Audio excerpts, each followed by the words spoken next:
오늘 은혜 받으실 말씀은 창세기 2장 18절에서 19절까지 말씀입니다. 여호와 하나님이 가라사대 사람의 독처하는 것이 좋지 못하니 내가 그를 위하여 돕는 배표를 지으리라 하시니라. 여호와 하나님이 흙으로 각종 들짐승과 공중의 각종 새를 지으시고 아담이 어떻게 이름을 짓나 보시려고 그것들을 그에게로 이끌어 이르시니 아담이 각 생물을 일컫는 바가 곧 그 이름이라. 아멘. 샬롬 성가대 찬양과 니시 오케스트라 연주가 있겠습니다.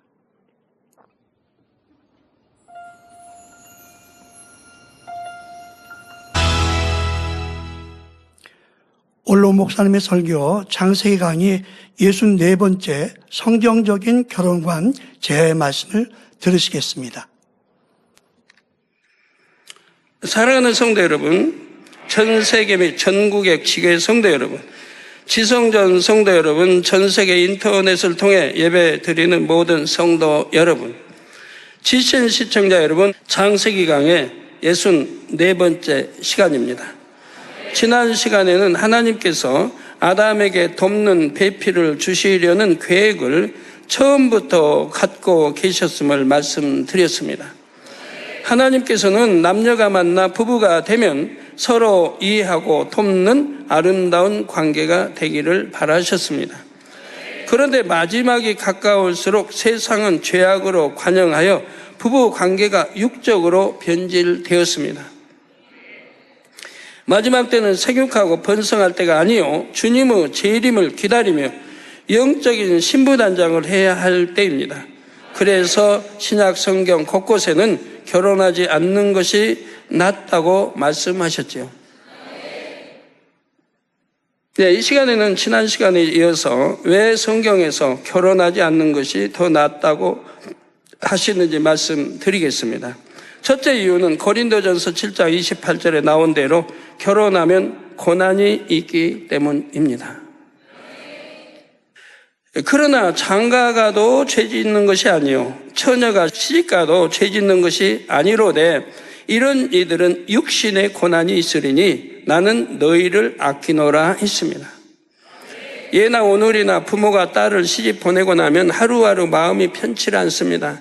귀하게 키운 딸이 보고 싶기도 하고 혹여 남편이나 시부모님은 눈밖에 나진 않는지 무슨 힘든 일은 없는지 늘 염려가 되지요. 이렇게 딸을 시집 보낸 부모님의 마음처럼 바울은 성도들을 아끼는 마음입니다.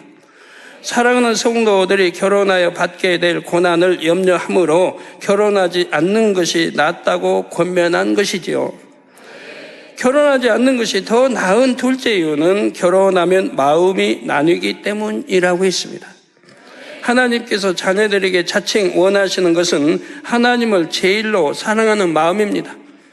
우리 주님도 하나님을 첫째로 마음과 뜻과 힘, 정성, 생명을 다해 첫째로 사랑하라고 강조하시지 않았습니까?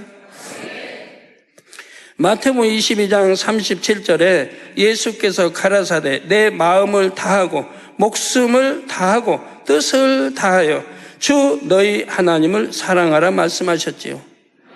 마음과 목숨과 뜻을 다해 그리고 힘과 지혜와 정성을 다해 하나님을 사랑하는 자녀, 이런 자녀가 하나님께서 원하시는 참 자녀입니다. 주님을 사랑해서 결혼하지 않는 사람이라면 언제 어디서나 하나님을 생각하며 그 마음에 천국 소망만을 채우려 하겠지요. 반면 결혼을 하고 나면 대부분의 사람들은 마음이 나뉘게 됩니다. 고린도 전서 7장 32절 34절에 너희가 염려 없기를 원하노라. 장가 가지 않는 자는 주의 일을 염려하여 어찌하여야 주를 기쁘시게 할꼬 하되. 장가 가지 않는 자, 시집 가지 않는 자도 다 마찬가지입니다. 주의 일을 염려한다면 주의 일을 염려하여 어찌하여야 주를 기쁘시게 할꼬 하되.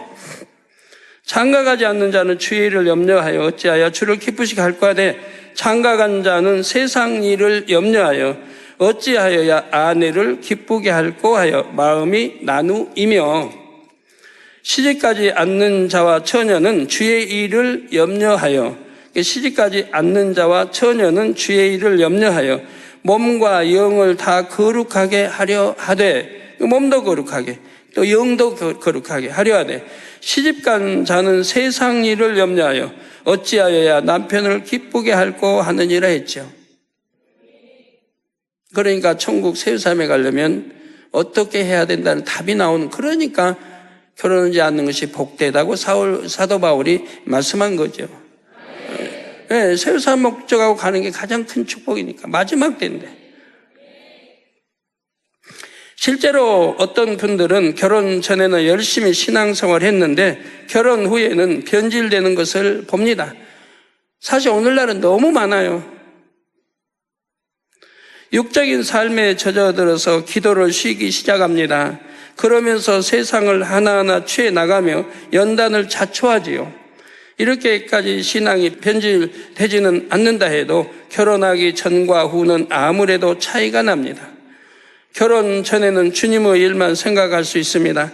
이른 아침이나 저녁이나 늦은 밤이나 마음껏 주의 일을 할 수 있지요. 그러나 결혼 후에는 아무래도 가정에 매이게 됩니다. 저 교회 전에 보면 참 충성하게 열심히 하던 사람들 결혼하고 나면 이제 잘 눈에 띄질 않아요. 가정에 매이고 아기에게 매이고 남편에 매여서 주의 일은 너무 소홀히 등한히 하는 것을 보게 됩니다. 그러나 영원히 사는 천국을 생각한다고 하면 그렇게 신앙생활에서 내가 갈 곳이 어디겠는가? 답이 뻔히 나오는 건데, 배우자가 서로의 유익을 구하며 상대가 마음껏 하나님의 일을 할 수 있게 배려해 준다면 좀 낫습니다.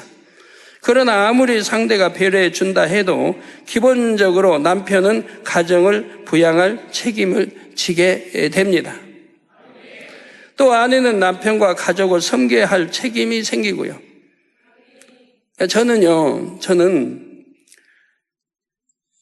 기도원장님이 집사람이 하나님이 일하는데 한 번도 방해해 본 일 없어요. 지금까지. 개척 전에도 가게를 그냥 열어놓고, 가게 그대로 열어놓고 그냥 신방 가요. 구역예배 인도하러 가요. 그것도 한 번도 왜 그러냐고 해본 일 없어요. 오히려 가게 하고 하게 하죠. 그러면 그때 조금만 이제 이수진 이명 이게 조금만 이제 그때는 애들이 이제 가게를 봤는데, 가게 보면 얼마나 보겠습니까? 사람 많을 때는요,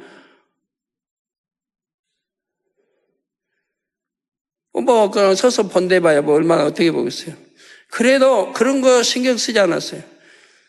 가정에 이제 가게 손해를 많이 봐도 신경 쓴 적이 없어요. 왜? 아버지를 먼저니까. 기도원장 하나님 일하러 구역예배 기도인도 전도하러 갔는데 그게 먼저니까 왜 그러냐고 해본 일이, 방해해본 일이 없어요. 개척 전에도.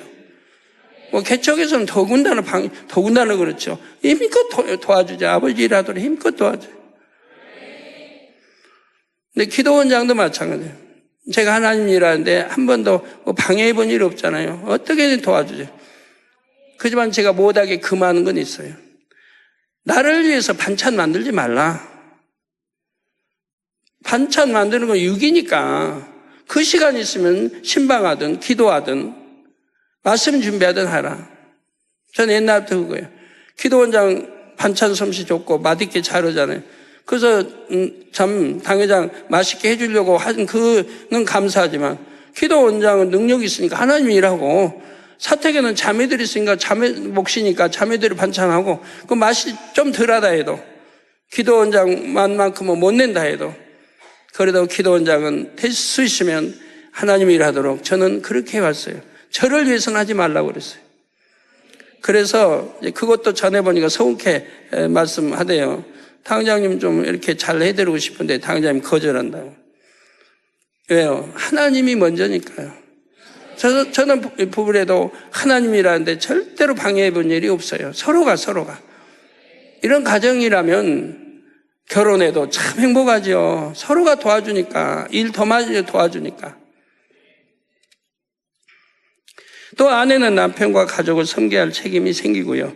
쉬고 싶다고 아무 때나 쉬고 하나님의 일을 하고 싶다고 하는 것이 아니라 가족들의 상황을 고려해야 하지요.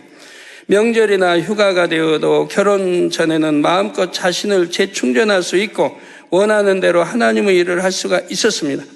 그러나 이제는 가족들을 돌아봐야 합니다. 아내로서, 남편으로서, 또 사위나 며느리로서 시댁이나 처가까지도 살펴야 하지요. 이렇게 일단 결혼을 하면 마음이 나뉩니다. 재정도 시간도 다 나뉘게 되지요. 가족을 위해 마음을 쓰고 배려하는 것이 잘못이라는 말은 아닙니다. 결혼을 했으면 서로 책임을 져야 하고 당연히 가족들에게 마음을 써야 하지요. 그래야 온 집에 충성을 할 수 있습니다. 그러나 만약 선택할 수 있다면 그 시간과 물질과 노력을 주께 드릴 때 얼마나 영적으로 더 유익하겠느냐는 말입니다. 그나마 남편과 아내가 다 믿음이 좋아서 서로 간에 영적인 사랑을 한다면 형편이 좀 낫다고 했습니다. 어찌하든 서로가 새 예루살렘에 갈 수 있도록 더 기도하고 상급 쌓을 수 있도록 배려해 주고자 하겠지요. 부부가 서로 신앙 안에서 친구가 되어 선의의 경쟁을 하듯 달려갈 수도 있고요. 그러나 사실 이런 경우는 그리 많지 않습니다. 더구나 양쪽이 다 이런 믿음을 이루었다면 피차 주님만으로 만족하는 마음이기에 굳이 결혼할 필요도 느끼지 못할 것입니다. 제가 지금 이 시간에 결혼하지 말라거나 결혼하면 안 된다는 말을 하는 것이 아닙니다. 마지막 때를 사는 성도들이 알아야 할 성경적인 결혼관을 성경에 의거해서 말씀드리는 것이죠. 제 말이 아니에요. 우리 성경에 하나님 말씀이에요. 믿음 있고 천국 소망을 가진 사람에게 어떤 것이 더 유익한지를 하나님은 말씀으로 설명해 놨습니다. 이미 결혼한 분들은 서로가 더 좋은 천국에 갈 수 있도록 배려해 주고 영의 사랑을 이루면 됩니다. 하나님께서 원하시는 이상적인 부부 관계에 대해서는 창세기 2장 21절 이하에 여자를 창조하신 내용이 나오는 부분에서 말씀드리겠습니다.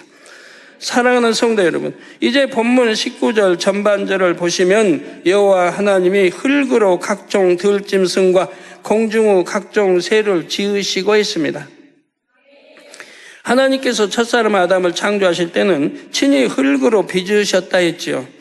그런데 본문에 보면 여호와 하나님께서 각종 들짐승과 공중의 각종 새도 흙으로 지으셨다 했지요. 이 말씀은 하나님께서 수많은 종류의 동물을 일일이 흙으로 빚으셨다는 의미일까요? 창세기 1장에 하나님께서 동물을 창조하시는 장면을 보면 말씀으로 명하시면 그대로 되었습니다. 우리 사람도 흙으로, 각종 짐승도 흙으로, 그러나 창조하신 방법은 다르다는 얘기예요. 1장 20절에 하나님께서 물들은 생물로 번성케 하라. 물들은 생물로 번성케 하라. 땅 위 하늘의 궁창에는 새가 나르라 하고 말씀으로 명하시자 그대로 됐지요. 1장 24절에 땅은 생물을 그 종류대로 내되 육축과 기는 것과 땅의 짐승을 종류대로 내라고 말씀으로 명하시자 그대로 되었습니다. 그러면 과연 동물들은 말씀으로 창조된 것입니까? 흙으로 창조된 것입니까? 정답은 말씀으로 명하시자 흙으로 창조됐다는 것입니다. 즉 흙으로 창조하셨어요. 그런데 말씀으로 명하셔서 흙으로 창조가 됐다는 것입니다. 이것이 무슨 뜻일까요? 지난 시간에도 말씀드렸듯이 하나님께서는 창조 역사를 시작하시기 전에 이미 모든 계획을 갖고 계셨습니다. 모든 피조물의 설계도와 재료, 창조 방법에 대한 구상도 갖고 계셨지요. 사람을 예로 들면 설계도에는 인체에 관한 모든 정보가 들어 있습니다. 사람을 만든 재료는 흙과 물이 일정 비율로 섞인 진흙이었지요. 사람의 창조 방법은 진흙을 하나님의 형상대로 빚어서 코에 생기를 불어 넣는다 하였습니다. 이처럼 모든 피조물에 대한 창조 계획이 하나님의 마음에 담겨 있었습니다. 지구상에는 현재 35만여 종의 식물과 100만 종이 넘는 동물이 있다고 합니다. 35만여 종의 식물과 100만 종이 넘는 동물이 있다 이 말입니다. 이 수많은 종류의 식물과 동물의 설계도가 하나님의 마음에 다 담겨 있었지요. 그것들을 창조할 때 사용할 재료는 사람과 마찬가지로 흙과 물이었습니다. 자, 그런데 창조 방법은 사람을 창조할 때와 달랐습니다. 하나님께서 말씀을 소리로 발하시면 흙과 물이 그대로 순종을 했습니다. 이때 하나님께서 소리로 발하신 말씀 안에는 피조물들 각각의 설계도가 담겨 있었지요. 예를 들어 창세기 1장 11절에 식물을 창조하시는 장면이 나옵니다. 하나님이 가라사대 땅은 풀과 씨 맺는 채소와 각기 종류대로 씨 가진 열매 맺는 과목을 내라 하심에 그대로 되었다 했지요. 하나님께서는 식물을 크게 세 가지로 분류하셨고 땅에게 그렇게 내라고 명하셨습니다. 소리로 발하신 말씀은 단순했지만 말씀 안에는 모든 식물의 설계도가 담겨 있었지요. 그래서 땅은 그 설계도대로 모든 식물을 내었습니다. 이를 커피 자판기에 비유해 보겠습니다. 요즘은 커피 자판기에서도 다양한 종류의 커피를 뽑아 마실 수가 있지요. 저는 뽑아 먹어본 기억이 별로 없어서 모르겠는데 하여튼 들어서만 합니다. 자판기 안에는 다양한 종류의 커피를 만드는 재료가 들어 있습니다. 맞습니까? 사람들이 돈을 넣고 버튼을 누르면 원하는 종류의 커피가 만들어져 나옵니다. 이것은 자판기가 명령받은 신호대로 커피를 제조하도록 고안돼 있기 때문입니다. 그래서 여러분이 자판기 앞에서 밀크 커피를 누르면 밀크 커피가 나오고 블랙 커피를 누르면 블랙 커피가 나옵니다. 하나님께서 생물을 창조하시기 전 지구를 근본의 빛으로 두르고 생명수로 감싸 안으셨음을 기억하시는지요? 지구는 마치 양수 속의 태아처럼 생명체의 창조를 준비하고 있었습니다. 근본의 빛으로 두르셨을 때에 지구에는 자연의 법칙이 세워졌습니다. 또 지구가 생명수에 잠김으로써 지구의 흙에 생명력이 깃들었지요. 지구의 물은 생명수였으므로 원래부터 생명력이 담겨 있었고요. 커피 자판기로 비유하면 모든 재료와 자동으로 커피를 조제하는 시스템이 구축된 것입니다. 그리고 자판기의 버튼을 누르듯이 하나님께서 말씀을 소리로 발하시면 그대로 창조 역사가 이루어졌습니다. 다섯째 날 물고기와 새의 창조, 여섯째 날 육지 동물의 창조도 마찬가지입니다. 모든 피조물의 원료는 근본의 빛과 생명력이 깃든 흙과 물입니다. 다만 피조물마다 흙의 종류, 흙과 물의 조성 비율 등이 달랐지요. 100만여 종의 동물들 각각의 설계도는 하나님의 마음 안에 모두 담겨 있었습니다. 모양이 다르고 다 다르지 않습니까? 그래도 다르지 않는 것이 있죠. 왜? 하나님은 모든 앞으로 나올 피조물들이 지옥 가지 않도록 하나님의 창조물이다. 우주, 만물, 동물, 식물 모든 것이 하나님의 창조물임을 만물의 영장 인간이 깨닫도록 창조를 했다는 얘기입니다. 그런데 이런 사실을 믿지 않고 진화를 주장하는 사람들은 얼마나 어리석은 사람들이에요. 즉 이렇게 많은 100만 종의 이 동물들 각각의 설계도는 하나님 마음에 담겨 있는데 거기에 이제 같은 게 뭐냐? 양눈, 코, 중앙, 콧구멍, 입, 양쪽 귀, 뭐 2장 들어가서 2장 소화해서 뭐 5장 6부에서 학문 나온 것까지 서로 사랑하면 난자청 여기까지 동일하게 해놓으셨다 이 말이에요. 그 많은 종류를. 왜?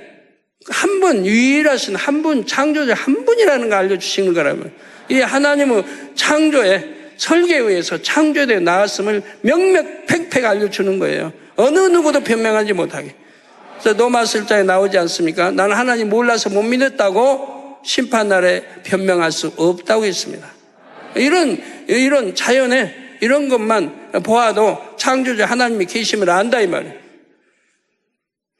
하나님께서 그 설계도를 마음에 품으시고 말씀을 소리로 발하시면 그대로 창조되었습니다.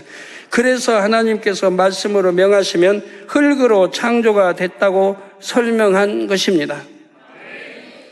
따라서 하나님이 흙으로 각종 들짐승과 공중 각종 새를 지으셨다는 말씀은 일일이 손으로 빚으셨다는 뜻이 아닙니다. 첫사람 아담만은 하나님께서 친히 손으로 빚으셨지요. 그것도 하나님의 형상대로 빚으셨습니다. 만물의 영장인 사람은 하나님이 경작받아 참 아들이 되고 될 거니까 친히 손수 빚으셨다. 그러나 다른 것도 흙으로 창조했다 해서 하나님 빚으신 게 아니라 이 말이에요. 이걸 지금 설명하는 거예요. 사람만은 만물의 영장으로 만드시고 하나님의 아들로 경작받아 아들로 태어나게 하시려니까 손수 빚으시고 이 사랑을 정성을 다 쏟으셨다는 거예요. 사람의 형상을 빚으시는 하나님의 손끝에서는 근본의 빛이 계속 나갔습니다. 하나님께서 사람의 머리를 만들면 머리 부분은 흙덩이가 아니요 곧바로 사람의 온전한 머리가 되었지요.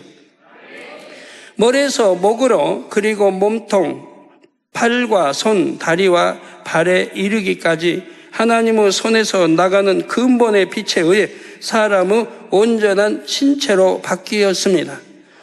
피부에서는 진흙과 같은 갈색 빛이 아니라 아름다운 우유빛이 났고요. 그런 다음 코에 생기를 불어넣으시자 아담은 살아서 움직이게 되었습니다. 이를 통해 하나님께서 사람을 다른 피조물과 달리 얼마나 큰 애정을 가지고 정성스럽게 창조하셨는지 알 수가 있지요. 하나님께서는 사람도 다른 동물들처럼 말씀으로 창조하실 수 있었습니다. 그러나 친히 손으로 빚으신 이유는 하나님의 각별한 사랑을 나타내신 것입니다.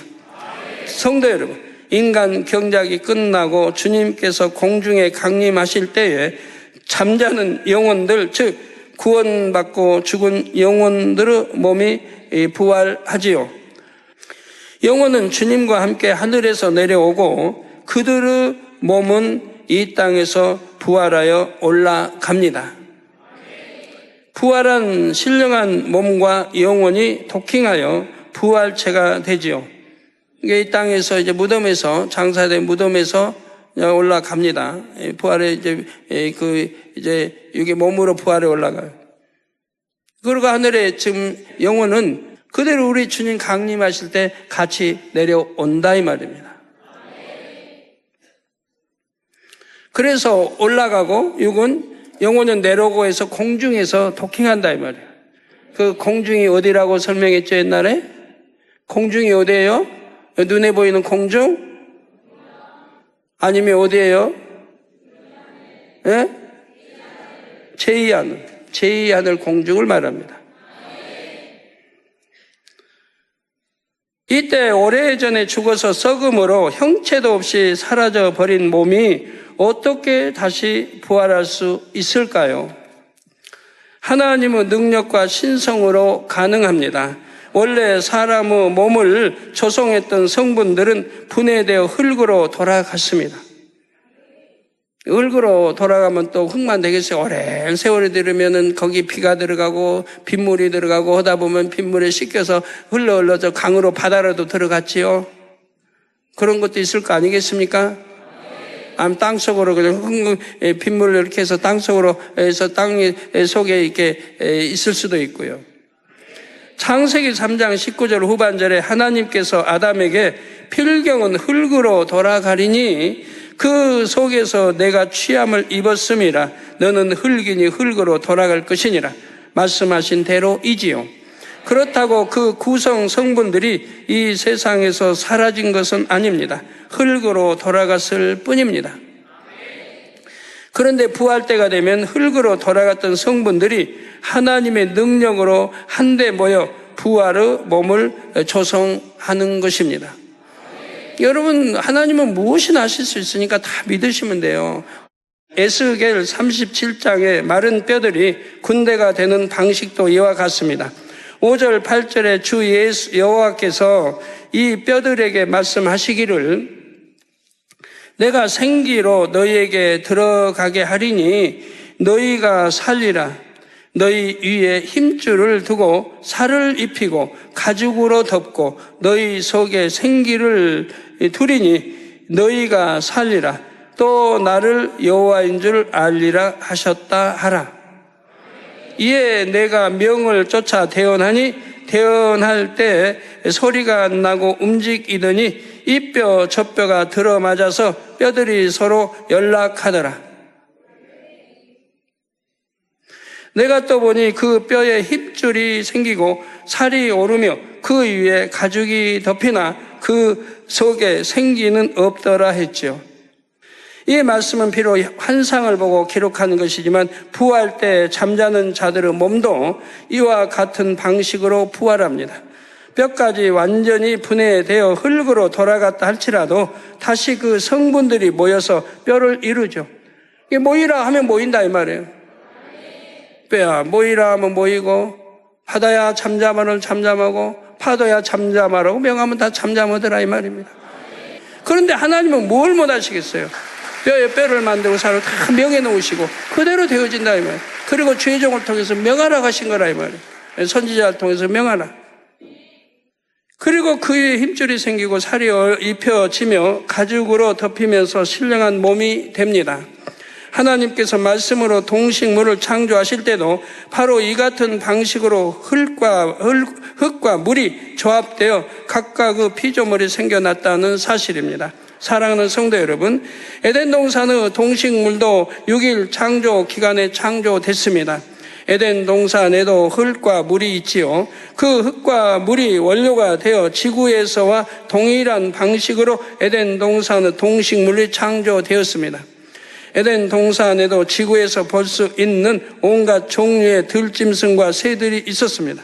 이 땅의 것들보다는 훨씬 아름답지요. 탄 지구에는 없고 에덴 동산에만 있었던 동물이 바로 공룡입니다. 그래서 공룡은 에덴 동산이라는 공간의 특수성을 나타내는 동물이었죠.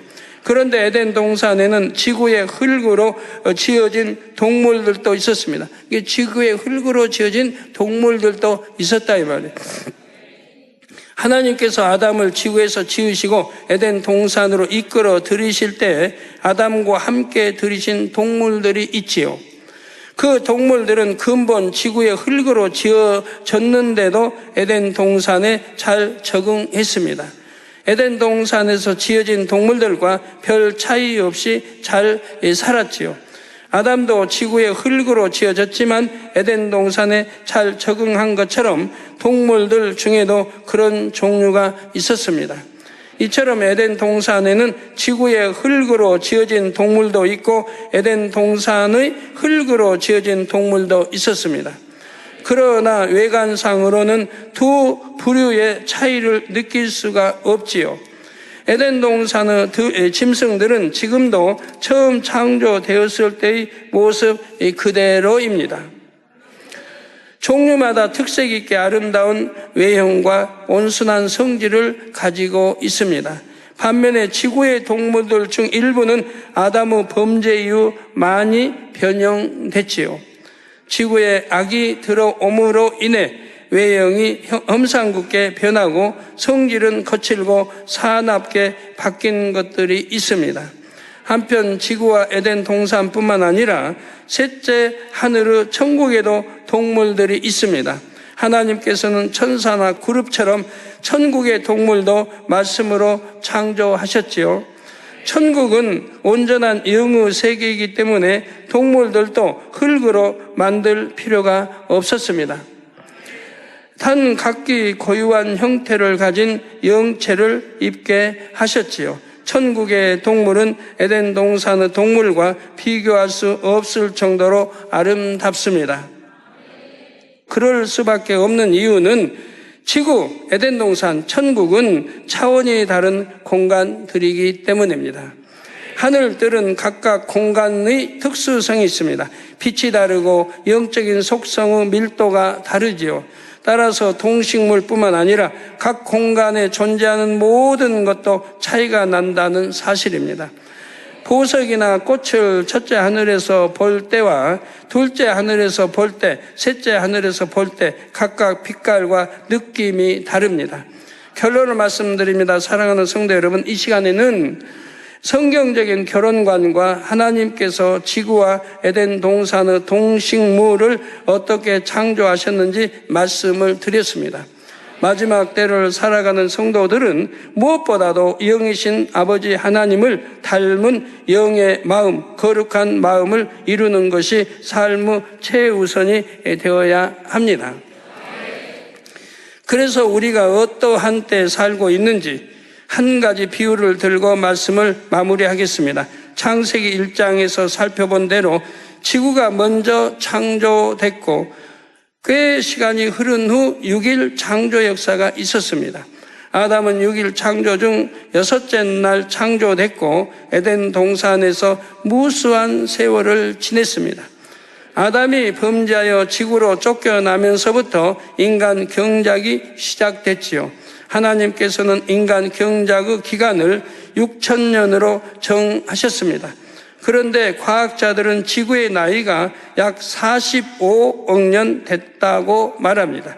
지구의 나이가 45억 년이라는 가정하에 45억 년을 1년으로 환산하며, 이게 꼭 45억 년이라는 건 아니에요. 그러나 이제 그렇게 가정할 때, 가정하에 45억 년을 1년으로 환산하면 인간 경작의 6,000년은 약 4시간 17분 30초입니다. 45억 년을 1년 하면 6,000년 하면 4시간 17분 30초. 따라서 지구가 만일 1월 1일에 창조됐다면 인간 경작은 12월 31일 밤 7시 42분 30초가 돼서야 시작이 됐습니다.